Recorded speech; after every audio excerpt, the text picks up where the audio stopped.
سلطان محمود غزنوی کے زمانے میں نا چوریاں بڑی ہونے لگی، بڑی چوری، روز چور آ جاتے، سارا علاقہ پریشان ہے۔ چور تھے 4، جس گھر میں بھی آتے پیروں کے نشان ملتے 4 لوگوں کے، 4 چور ہیں پکڑے، بڑی دوڑ لگی، پولیس فوج، چور نہیں پکڑے جاتے۔ سلطان محمود غزنوی کہنے لگے تم سے نہیں پکڑے جائیں گے، میں ہی پکڑوں گا۔ کیا کروں گا؟ بولیے گا ذرا، میں پکڑ کے لاتا ہوں۔ کہا جناب کیسے؟ فرمانے لگے دیکھ لو پکڑتا ہوں۔ سلطان محمود غزنوی نے نقاب ڈالا چہرے پہ، پرانے کپڑے پہنے، بازار میں نکل گئے، 4 چور کھڑے تھے سامنے۔ سلطان کو دیکھا تو دوڑنے لگے۔ آپ فرمانے لگے دوڑو نا، انا باشر مثلکم، میں بھی تمہارے جیسا ہی ہوں، میں بھی لباس آدمی پہنا جہان آدمی سمجھا۔ وہ مزمل بن کے آئے تھے، تجلا بن کے نکلیں گے۔ لباس آدمی پہنا جہان آدمی سمجھا، مزمل بن کے آئے تھے، تجلا نہ حلیمہ بھید کھلا ہے یہ، نہ مقام چونو چرا ہے یہ، تو خدا سے پوچھ وہ کون تھے تیری عظمتیں جو بڑھا گئے۔ سلطان کہنے لگے انا باشر مثلکم، نہ ڈرو میں تمہاری طرح کا ہی ہوں۔ ان بیوقوفوں نے سمجھا شاید چور ہے، کہا نا میں تمہاری طرح کا ہوں۔ انہوں نے کیا سمجھا؟ شاید لباس آدمی پہنا جہان آدمی، شاید چور ہے۔ انہوں نے کہا چلو جی طاق اداد ہو گئے، پہلے 4 تھے اب بیٹھ گئے، بات چیت ہونے لگی۔ سلطان کہنے لگے یار چور ہو تم بھی، چوریاں کرتے ہو، تو کتنی چوریاں آج تک کر لی ہیں؟ کہنے لگے بڑی کی ہیں یار، لیکن کوئی نہیں، تھوڑے سے پیسے ہوتے ہیں 2-4 دن میں ختم ہو جاتے ہیں۔ سلطان کہنے لگا چلو یہ تو بتاؤ کہ کوالٹی بھی ہے تمہارے اندر؟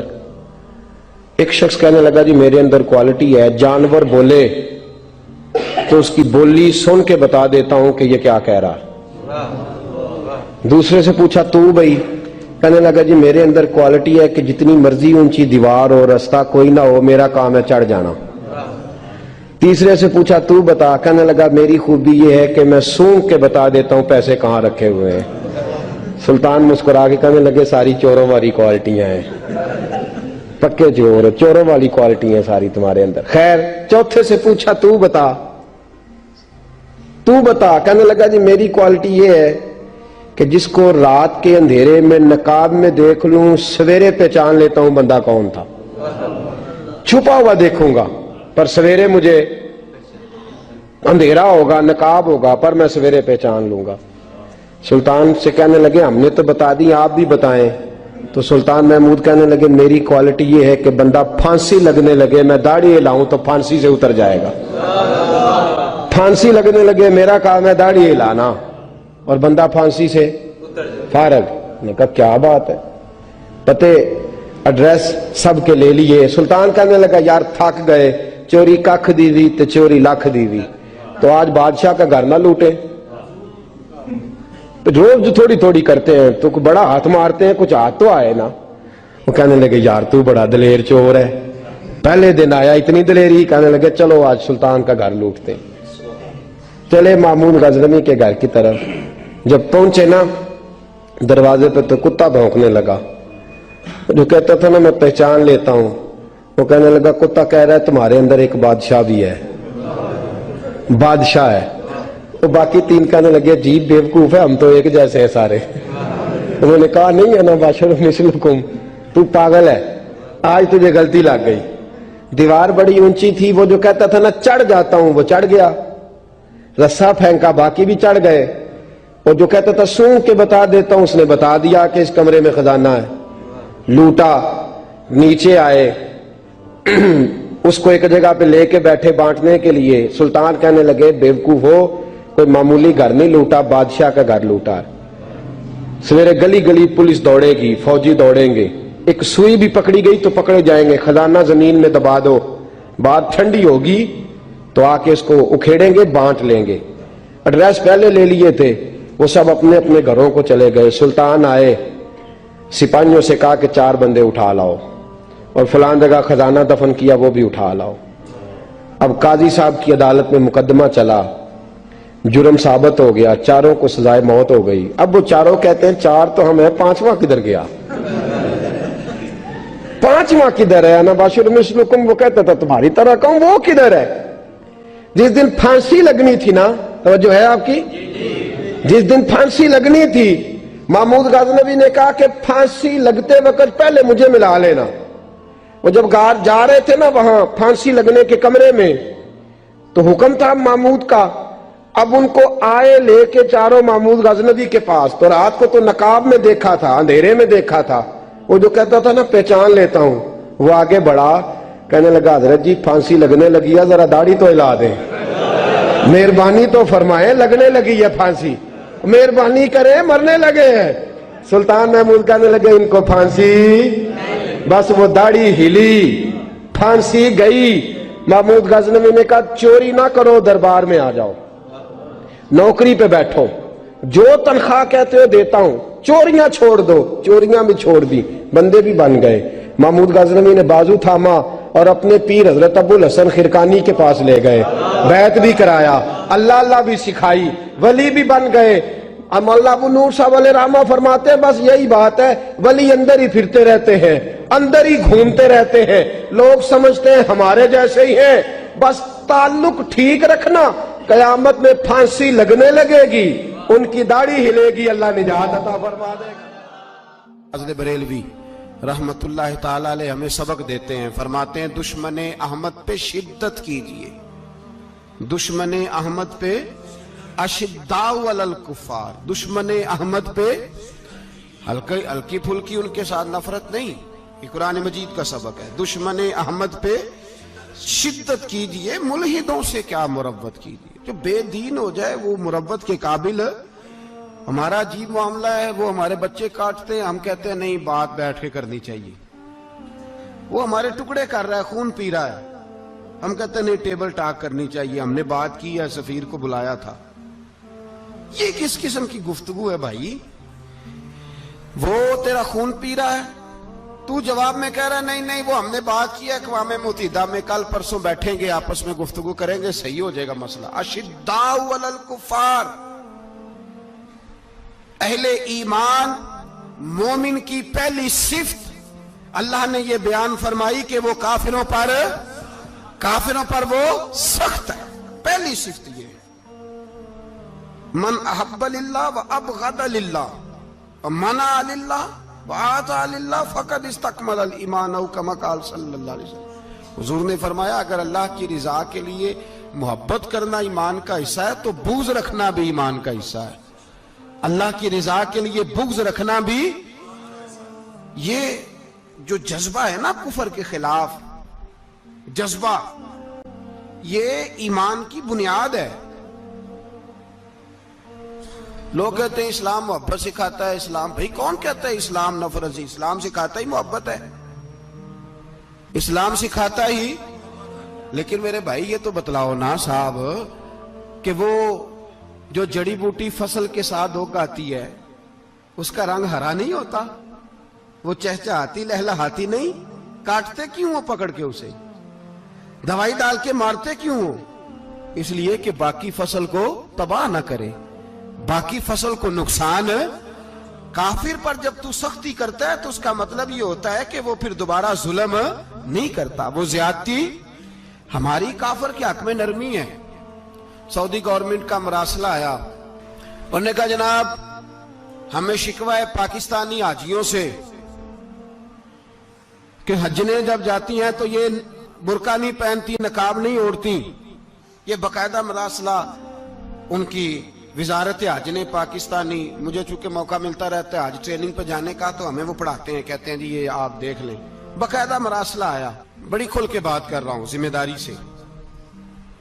یہ جناب پاکستان کی جو بیبیاں یہاں حج کرنے آتی ہیں وہ بازاروں میں بغیر نقاب کے پھرتی ہیں, وہ کھجوریں خریدنے چاہتی ہیں تو بغیر نقاب کے, خوشبو لینے جاتی ہیں تو بغیر نقاب کے, لہذا انہیں پردہ کراؤ. اگر کوئی بی بغیر پردے کے آئی, چلے ایام حج میں تو احرام کی حالت میں تو ہم قبول کر لیں گے, لیکن اگر اس کے علاوہ آئی تو ہو سکتا ہے ڈیبورٹ کر دی جائے. باقاعدہ مراسلہ.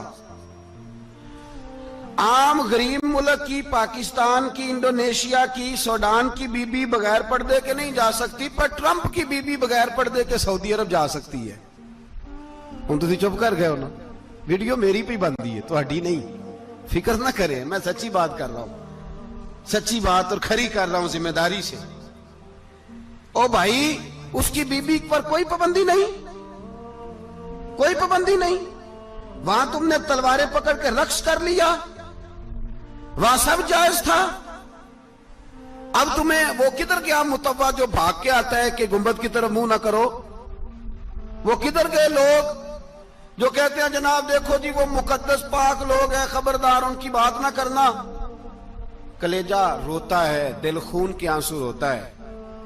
اتنا بڑا حج کا اجتماع ہوا ہے, تمہیں کوئی توفیق نہیں تھی تو وہاں کہنا تھا اس کو حج پڑھانے والے کو, خطبہ دینے والے کو کہ برما کے لیے دعائی کر دے. کہنا تھا اسے فلسطین کے لیے. بھائی میں جو رونا رو رہا ہوں ذمہ داری سے رو رہا ہوں. خدا را سمجھو, جب تم نے تمہاری اپنی بات آتی ہے تو 34 ملکوں کا اتحاد اکٹھا ہو جاتا ہے, اور جب امت کی بات آئے پھر کوئی پرواہ نہیں. میرے رسول پاک صلی اللہ علیہ وسلم نے جو دین دیا اس کی پہلی شرط یہ ہے اشداء علل, بولیے اشداء علل, کافر پر سختی کرنا پہلا حصہ ایمان کا. رحماء بینہم تو دوسرا نمبر ہے, یہ دوسرا ہے. تمہاری سختی صرف اس کے خلاف ہے جو تمہارے مفادات کو ٹھیس پہنچائے, جو تمہاری سنے نا. حضرت سیدنا فاروق اعظم رضی اللہ, میں تفصیل سے بات کروں گا اگلے جمعے جناب فاروق اعظم کے احوال پر. حضرت عمر فاروق رضی اللہ تعالیٰ عنہ بدر کے میدان میں جب نکلے نا بدر میں, تو حضرت عمر سے حضور نے تجویز مانگی, فرمایا صف بندی کیسے کریں, کس طرح لڑنا ہے؟ جناب عمر فاروق رضی اللہ تعالیٰ عنہ کہنے لگے حضور یہ جتنے آئے ہیں نا کافر لڑنے, یہ کسی کا کوئی چاچا لگتا ہے, کسی کا کوئی ماموں لگتا ہے, کسی کا بھائی ہے, کسی کا بیٹا ہے, تو محبوبہ صف بندی کی کیا ضرورت ہے؟ جو میرے رشتہ دار ہے میرے حوالے کریں, میں گردنیں کاٹ کے آپ کو دیتا ہوں. جو ابو بکر کے رشتہ دار ہے وہ ابو بکر کے حوالے کریں, وہ گردن کاٹ کے دے. جو علی کا کچھ لگتا ہے وہ علی کے حوالے کریں. ہم دنیا کو بتائیں گے کہ اشداء علل کفار, اشداء علل, اس کے لیے ہمارے پاس سختی ہے, کوئی نرمی. وہ ہمارا سگا بھی ہو تو اس کے حق میں کوئی نرمی. حضرت عمر نے اپنے سگے ماموں کی گردن کاٹی بدر کے دن, سگے ماموں کی. حضرت ابو عبیدہ بن جراح, سنو, اسلام امن کا درس دیتا ہے, محبت کا درس دیتا ہے. بھائی اسلام ہی تو امن کا درس دیتا ہے, پر جڑی بوٹی کاٹنا بدامنی نہیں ہوتا. ظالم کا ہاتھ پکڑنا بدامنی, اور امن والے اور ہوتے ہیں بزدل, ان دونوں میں فرق ہوتا ہے. امن والا بننے کا کہا گیا ہے, بزدل بننے کا کہا. میرے نبی پاک نے جو بدر میں تلوار اٹھائی تھی, زرہ پہنی تھی, حضور علیہ السلام نے لوہے کی جیکٹ پہنی تھی, تو وہ بھی میرے رسول پاک نے امن کے لیے ہی پہنی تھی. میرے نبی پاک صلی اللہ علیہ وسلم نے احد کے دن جو ہتھیار اٹھائے تھے تو وہ بھی امن کے لیے اٹھائے تھے, وہ بھی امن کے لیے حضور نے ہتھیار اٹھایا تھا. ہتھیار اٹھانا بد امنی کی علامت نہیں ہوتا میرے بھائی, یاد رکھ. حضرت ابو عبیدہ بن جراح نے میدان بدر کے اندر جب جنگ کا تبل بجا, حالات بگڑے, جناب ابو عبیدہ بن جراح کہتے ہیں تاریخ نے ایک عجیب موڑ پہ مجھے لا کے کھڑا کیا. آپ فرماتے ہیں میرے لیے اللہ نے جو آزمائش رکھی وہ سب سے بڑی رکھی. فرمانے لگے جب میں میدان میں نکلا تو کافروں نے میرے سامنے جس کو لا کے کھڑا کیا وہ میرا سگا باپ تھا. اور فرماتے ہیں اب مشکل بن گئی. عشق تیاگ دوویں ایک برابر, تے عشق دا سیک ودھیرا, اگ تے ساڑے ککھ تے کانے, تے عشق ساڑے تن میرا, تے اگ دا دارو می تے پانی, کوئی دسے ہیں عشق دا دارو کیڑا, بلے شاہ تھے کچھ بھی نہیں بچدا جتھے عشق ہوراں دا ڈیرا. فرمانے لگے اب میرے لیے سامنے باپ, ادھر بیٹا. آپ فرماتے ہیں دو رستے تھے, باپ بچاؤں یا رسول اللہ کا دین بچاؤں. ایک منٹ تھا فیصلہ کرنے کے لیے کہ ابا بچے گا یا دین بچے گا, کفر بچے گا یا اسلام بچے گا. فرماتے ہیں میں نے منٹ پورا نہیں سوچا, میں نے تلوار اٹھائی, باپ کی گردن کاٹ کے گرائی اور رسول اللہ کا دین بچا لیا. باپ کی گردن کٹ کے گری اور نبی پاک کا دین بچ گیا, بچا لیا رسول اللہ کا دین. حضرت عمر نے ماموں کو مارا. حضرت مصعب ابن عمیر کہتے ہیں تاریخ مجھے بھی لا کے کھڑا کرتی ہے بدر کے میدان میں, تو کفر کا لبادہ اوڑھ کے جب سامنے آیا تو وہ میرا سگا بھائی تھا. سگا بھائی, ہزاروں قومیں وجود میں آئیں,